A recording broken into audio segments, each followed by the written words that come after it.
Hi everyone, I hope you all are doing great. So, welcome back to my YouTube channel Tech Stack Learning. I hope you have all watched my previous sessions on Node.js and certain sessions on the tips and tricks. If not, I have given the links in the description box. Please do watch. And if you like my video, please go ahead and subscribe to my channel. So today we are coming up with or we will be discussing on this eighth tip, that is using a console.table for formatted output. Okay, so let's get started. So why to use console.table? Okay, first this table use this table to log arrays and objects in a tabular format for better readability. Okay, that is one of the key thing why we have to use the console.table. Like it presents data in a visually appealing tabular format, making it easier to read and analyze compared to plain logs.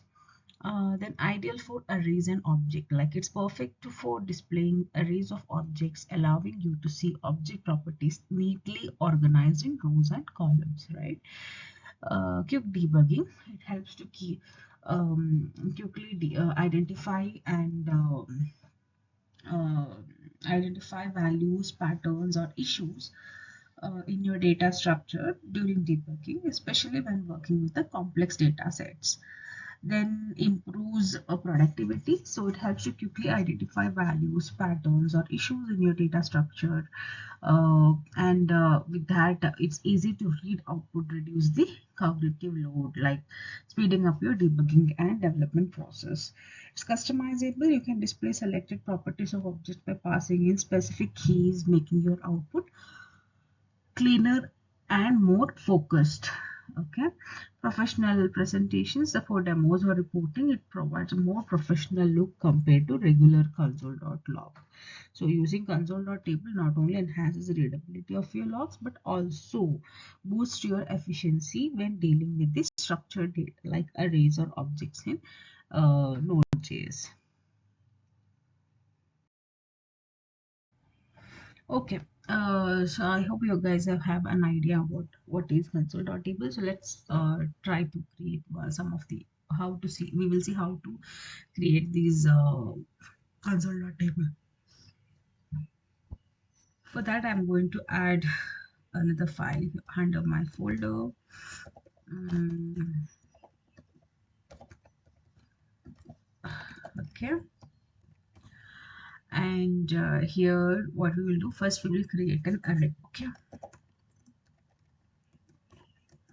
so first I'll do is I'll create an users array which will have uh, id colon 1, the name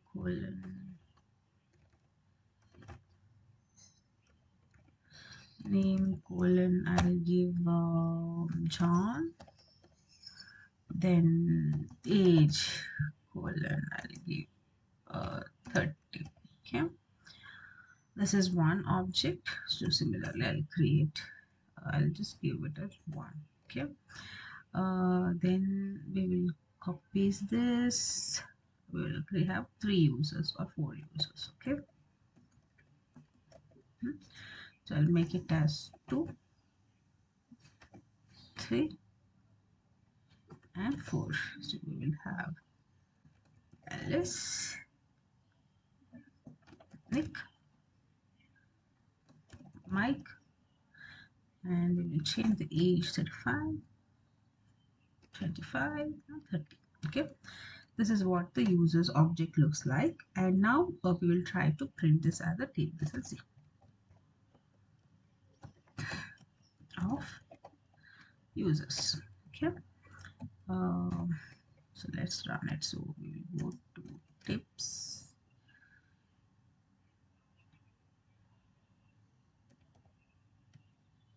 Okay, node. Yeah, you can see how organized it is, right? It gave you the index for each one and it has picked up the data properly. right? So I think since I have your age, it has taken the age. Okay, this is the basic usage.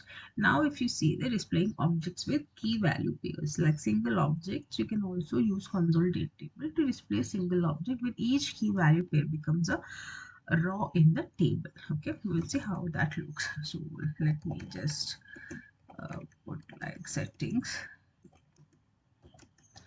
Then we have theme, maybe dark. Then we have language, it may be yes. Okay. Um, and we have version. So we have 1.1. Okay. Assume we have this. Then if you try to print this table, now, so you can see how it looks.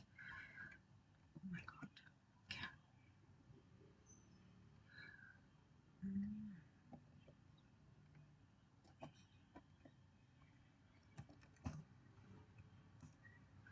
You can see that each key can also be a row and assigned to it.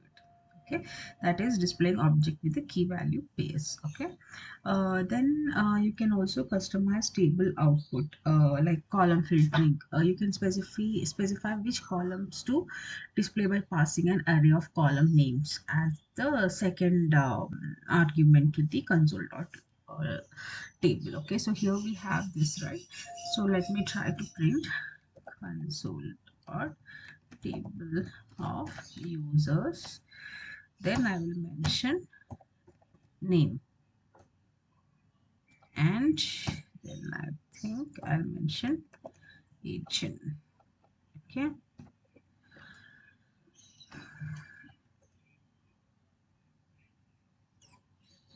Okay. So you can just filter which column has to be shown in the output. Accordingly, we can just filter only those columns and uh, display to the users. Okay. And also comparing arrays of different length, like handling uneven arrays. When displaying arrays of different lengths, console.table aligns columns based on the longest array. Okay, making it easier to compare and contrast. So if we take one array,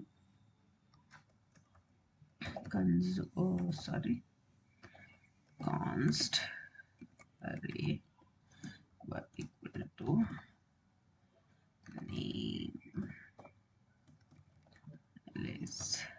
Okay, age 30. Then I will have another list with this John. Okay, we have two objects in this array, and I will create another one.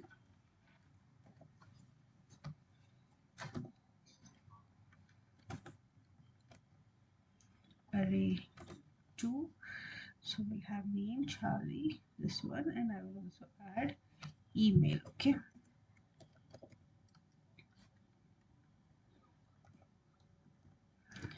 and this at the rate gmail.com. Let's just remove this one. Okay, so now let's try to print it. So console.table of array1, console.table of array2.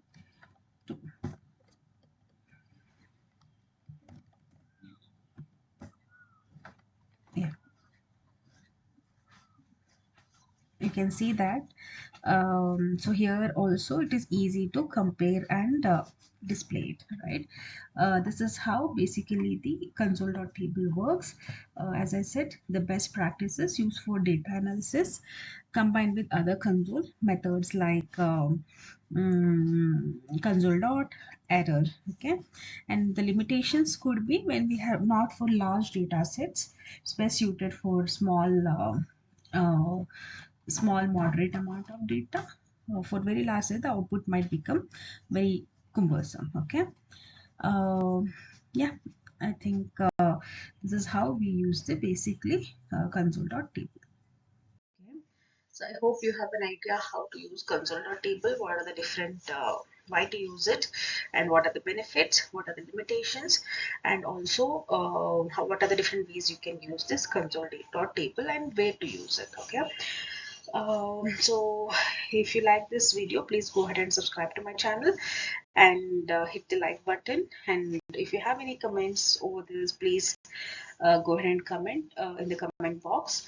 So see you in the next session. Thank you all.